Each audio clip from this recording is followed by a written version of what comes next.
So this is the second video when there is alarm going on at the fire stations, and you have made sure that there is no fire at the hotel and the air conditioning is all shut down. You have to go to this computer and click on an icon, and then this window will pop up and you can make it bigger. And sometimes it says up here that the system has stopped. Then you just press the play button and then the system will wake up.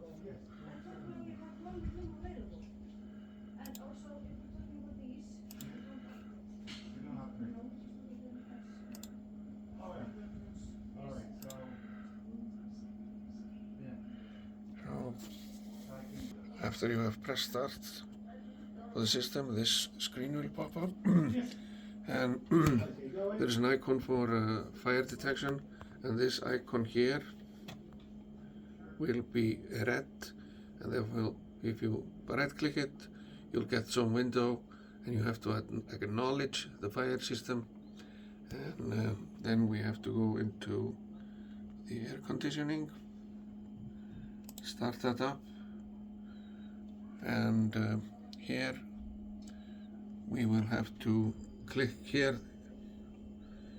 Sometimes after a fire alarm this will be shut off, so you press this key here and put it on, and make sure that when Securitas calls to the lobby they will ask for the situation and just let them everything is okay. So yeah, and I will teach every one of you individually how to do this.